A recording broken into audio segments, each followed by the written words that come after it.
Olá a todos, aqui quem fala é o professor Caio Augusto e dando continuidade então aqui a nosso curso básico sobre patrística, chegamos então na nossa aula de número 7, a aula que vai falar de um documento, né, o último documento dos pais apostólicos, a última aula dos pais apostólicos, né? A partir da próxima aula a gente começa a falar dos pais apologistas. A aula que vai falar de um documento chamado Didaquê, tá? Ou Ensino dos Apóstolos, o primeiro catecismo cristão da história da humanidade, certo?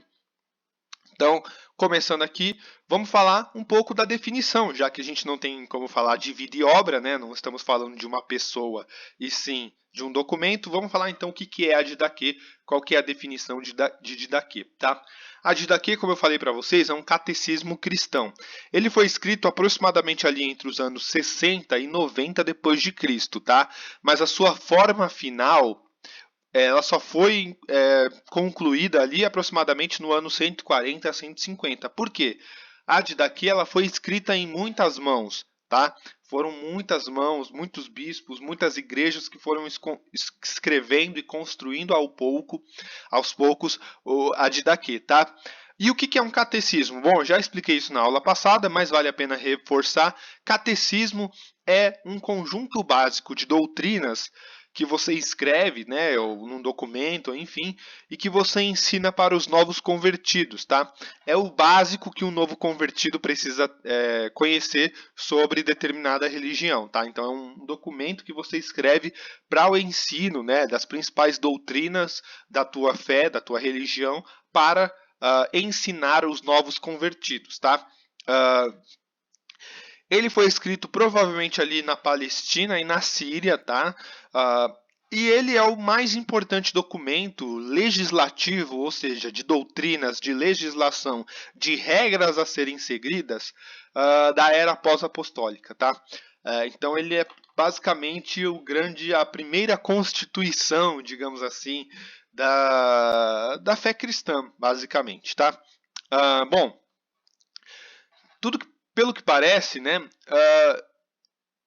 A Didaquê ele é fruto, ela é fruto de uma série de reuniões de diversas fontes, tá? Fontes orais, fontes escritas. Então, como eu falei, ela foi escrita a muitas mãos, tá? Algumas das ideias da Didaquê eram ideias que já eram pregadas e já eram compartilhadas oralmente, né, de forma oral, mas que foram sistematizadas ali na Didaquê. E por um bom tempo, tá?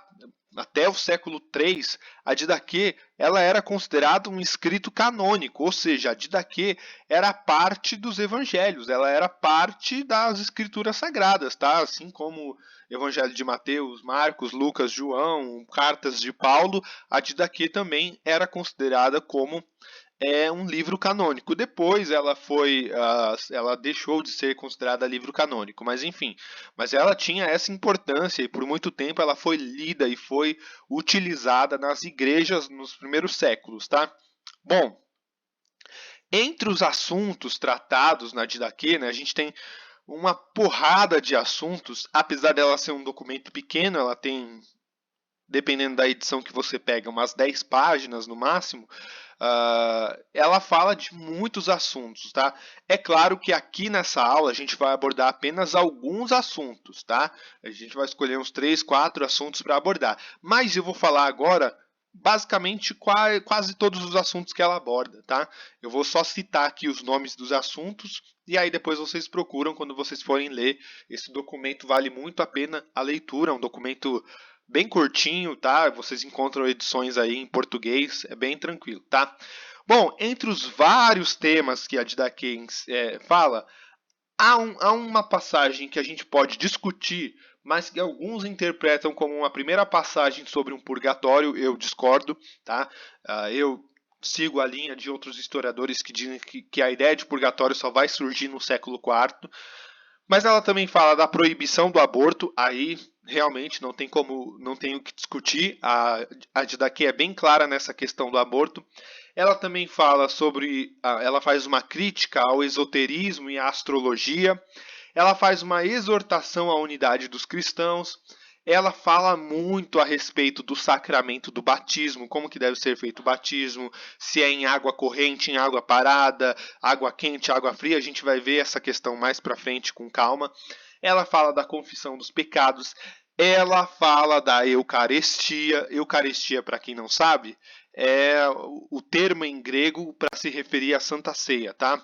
Aquele ato de partir o pão e beber o vinho, enfim, comer o pão e beber o vinho em memória de Cristo, né?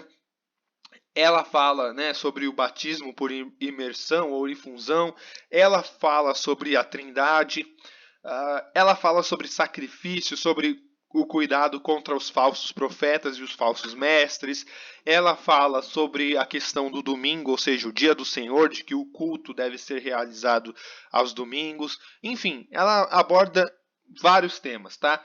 Aqui nessa aula a gente vai se deter apenas a alguns desses temas que eu considero importantes, mas eu recomendo a leitura do documento, novamente, um documento curto, tem no máximo 10, 11 páginas, mas que vale muito a pena porque traz muitas informações a respeito de como que eram as doutrinas, como que se organizavam as primeiras igrejas, né? E isso é muito interessante. Vamos então aqui dar uma lida, dar uma olhada aqui nos temas abordados da Didaquê, certo? Bom, como eu falei, um dos temas abordados é o tema do aborto. Já nos primeiros capítulos, tá? Já nos primeiros capítulos, a Didaquê, no capítulo 2, ela fala, né? Ela deixa claro que num trecho uma crítica à prática do aborto, né? É bem explícito o texto, vamos dar uma lida, tá? Capítulo 2 da Didaquê, tá? O segundo mandamento da instrução é: não mate, não cometa adultério, não corrompa os jovens, não fornique, não roube, não pratique a magia nem a feitiçaria, não mate a criança no seio da sua mãe e nem depois que ela tenha nascido. Não cobice os bens alheios, não cometa falso juramento, etc, etc. Ou seja, o que nos chama a atenção aqui é justamente esse trecho: não mate a criança no seio da sua mãe. Ou seja, a gente percebe que os cristãos primitivos eram muito conservadores, né? Ou seja, eles realmente tinham algumas legislações muito rígidas e o aborto era uma delas. Ou seja, eles eram muito contrários à prática do aborto e a Didaquê, ela é um dos documentos que nos ensina sobre isso, tá? Vamos ver uma questão muito interessante, muito polêmica, que é a questão do batismo, tá? A Didaquê, ela, assim, talvez o primeiro documento da história do cristianismo, não sei, talvez alguma carta de Paulo tenha citado aqui e ali, mas eu acho que a Didaquê é o primeiro documento a fazer um tutorial de batismo, basicamente, a explicitar e a expor tudo o que deve ter ou não deve ter num batismo. Vamos lá. Capítulo 7 da Didaquê. Quanto ao batismo, faça assim: depois de ditas todas essas coisas, batize em água corrente, em nome do Pai, do Filho e do Espírito Santo. Se você não tiver água corrente, batize em outra água, né, água parada. Se não puder batizar com água fria, faça com água quente. Na falta de uma ou de outra, derrame a água 3 vezes sobre a cabeça, em nome do Pai, do Filho e do Espírito Santo. Antes de batizar, tanto aquele que batiza como aquele que vai ser batizado, né, o batizando, e bem como aqueles que puderem, devem observar o jejum. Você deve ordenar ao batizando um jejum de 1 ou 2 dias antes, né, 1 ou 2 dias antes do batismo. Então, vamos dissecar esse texto aqui, tá? Primeira coisa, o batismo deve ser feito, segundo o documento da Didaquê, em quê? Em água corrente. A água corrente é a prioridade, tá? Então, rios, principalmente, tá? Mas se não tiver água corrente, pode ser feito em água parada? Pode, em qualquer outra água, né? A gente tem lá o exemplo, né, do batismo do Felipe e eunuco, né, o batismo do eunuco, que foi em água parada, numa poça, né? Se não puder batizar com água fria, faça com água quente. Na falta de uma ou de outra, ou seja, se não tiver nem água corrente nem água parada, derrame água 3 vezes sobre a cabeça, em nome do Pai, do Filho e do Espírito Santo. E aí ele recomenda o jejum de 2 dias antes do batismo, ou seja, os cristãos primitivos batizavam de todas as formas. O que a gente tira de histórico aqui? Eu não estou me importando com a questão teológica, eu não sou teólogo nem ligado a nenhuma instituição religiosa. Não me importo com a questão teológica, mas o que a gente tira de histórico? Ora, de histórico significa o quê? Que os cristãos batizavam de qualquer forma. De qualquer forma, no sentido de que havia uma pluralidade de formas de batismo. Eles batizavam em água corrente, em água parada, com água fria, com água quente, batizavam por imersão, por aspersão, né? Então, é claro, aqui a gente percebe que há uma hierarquia de prioridades, né? Primeiro em água corrente, depois em água parada, água quente, água fria, depois água morna. Só em último caso derramar as 3 vezes sobre a cabeça, mesmo assim, todas as formas são válidas, todas as formas são importantes segundo esse documento, tá? A Didaquê também vai falar bastante sobre o jejum, tá? Um outro tema muito decorrente da Didaquê. Ela estabelece algumas regrinhas sobre o jejum. Vamos dar uma lida aqui, tá? Os seus jejuns não devem coincidir com os dos hipócritas. Eles jejuam no segundo e no quinto dia da semana. Porém, você deve jejuar no quarto dia e no dia da preparação, tá? Dia da preparação é o sábado. Não reze como os hipócritas, mas como o Senhor ordenou em seu evangelho. Reze assim: Pai nosso que estás no céu, santificado teu nome. Aí ele vai citar aqui todo o Pai Nosso, né, a oração do Pai Nosso. E rezem assim 3 vezes ao dia, tá? Ele traz aqui uma informação um pouco importante, essa questão do jejum. Ele chama de hipócritas. Quem que ele está chamando de hipócritas, tá? Antes de eu explicar quem ele está chamando de hipócritas, que fique bem claro que eu não concordo com isso, tá? Eu não concordo com esse xingamento, eu acho ofensivo. Mas, só para vocês entenderem, ele está se referindo aos judeus, tá? Porque os judeus tinham esse hábito, esse costume na lei judaica ali, no judaísmo farisaico, de jejuarem no segundo dia e no quinto dia da semana. Segundo dia é a segunda, né? Segunda-feira, e no quinto dia a quarta-feira, né? Quinto dia da semana. E aí, então, ele está se colocando contra, a Didaquê claramente está rompendo com as tradições judaicas. Ela está deixando bem claro aqui que as tradições judaicas são diferentes das tradições cristãs. Ela está construindo uma tradição cristã.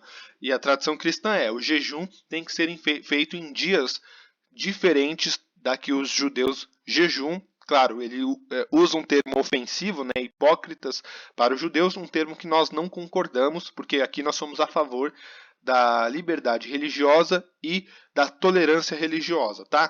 Mas um outro trecho que chama a atenção é dia da preparação. Por que ele fala dia da preparação? Ora, na Didaquê, em um outro trecho que eu não trouxe aqui, mas vocês podem ler, é dito que a Eucaristia ela acontece, né, no dia do Senhor. A Eucaristia, o culto é o dia do Senhor. Qual que é o dia do Senhor? Ora, é o domingo, por quê? É o dia da ressurreição de Cristo, né, o dia do Senhor, o domingo. A preparação, portanto, né, o dia da preparação é o quê? É o dia antes, é o sábado, né? Vamos falar então um pouco aqui da Eucaristia para finalizar, né? A Eucaristia, para quem não sabe, é a Santa Ceia, né? Quais são as regras que a Didaquê estabelece em relação à Eucaristia, tá? A Santa Ceia. Vamos lá, tem algumas regras bem interessantes aqui. Capítulo 9, tá? Celebra a Eucaristia assim. Diga primeiro sobre o cálice. Nós te agradecemos, Pai nosso, por causa da santa vinha do teu servo Davi, que nos revelaste através do teu servo Jesus. A ti glória para sempre.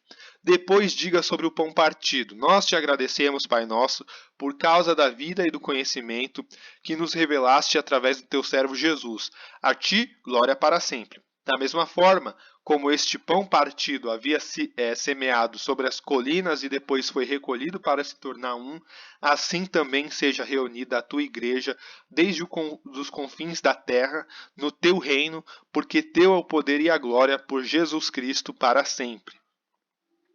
Que ninguém coma nem beba da Eucaristia sem antes ter sido batizado em nome do Senhor, pois sobre isso o Senhor diz: não deem as coisas santas aos cães. Duas coisas históricas a gente tira aqui. A primeira é a mais óbvia, né? Vamos falar da mais óbvia. Qual que é a mais óbvia? A Didaquê, documento do século II, né? Documento do final do século I, início do século II, estabelece que só pode participar da Santa Ceia, da Eucaristia, aqueles que foram batizados. Tá? Então, o batismo se torna, a partir desse momento aqui, um requisito mínimo para se participar da ceia. Por que isso é importante, Caio? Ora, isso é importante porque é a primeira, vou falar com bastante ênfase e bem calmo, é a primeira vez na história do cristianismo que essa regra é estabelecida. Por quê? Os evangelhos, assim como as cartas de Paulo e Pedro e as cartas dos apóstolos, nenhum dos evangelhos, nada no Novo Testamento estabelece que para participar da ceia era necessário o batismo. Né? Nenhum texto bíblico, nenhum texto estabelece isso. O primeiro texto na história do cristianismo a estabelecer isso é a Eucaristia, né? Um texto muito antigo, né? Final dos anos 80 do século I até ali metade do século II, mas que é, sim, de fato, uma novidade na história do cristianismo. Tá? E a segunda coisa é essa oração aqui. Porque a gente percebe que a Didaquê começa a estabelecer um rito, né? Ou seja, uma liturgia. Como que deve ser feito o agradecimento na Santa Ceia? Deve ser feito de qualquer jeito? Deve ser feito da forma que o bispo quiser, da forma que o bispo sentir? Não. Começa-se a estabelecer uma fala específica, um rito específico, ou seja, o bispo tem que falar especificamente isso, ele tem que agradecer especificamente dessa forma, ou seja, se estabelece aqui, né, a gente percebe a partir desse documento, o estabelecimento e a construção de uma liturgia, coisa que vai ser assim fundamental nos séculos IV em diante, porque né, o cristianismo católico, ortodoxo e até protestante tem liturgias muito bem estabelecidas, tá? Especialmente o cristianismo católico. Pois bem, com isso a gente finaliza então aqui a nossa aula sobre Didaquê. Na próxima aula começaremos os pais apologistas, a começar por Justino Mártir. Isso mesmo. Então até a próxima. Abraços.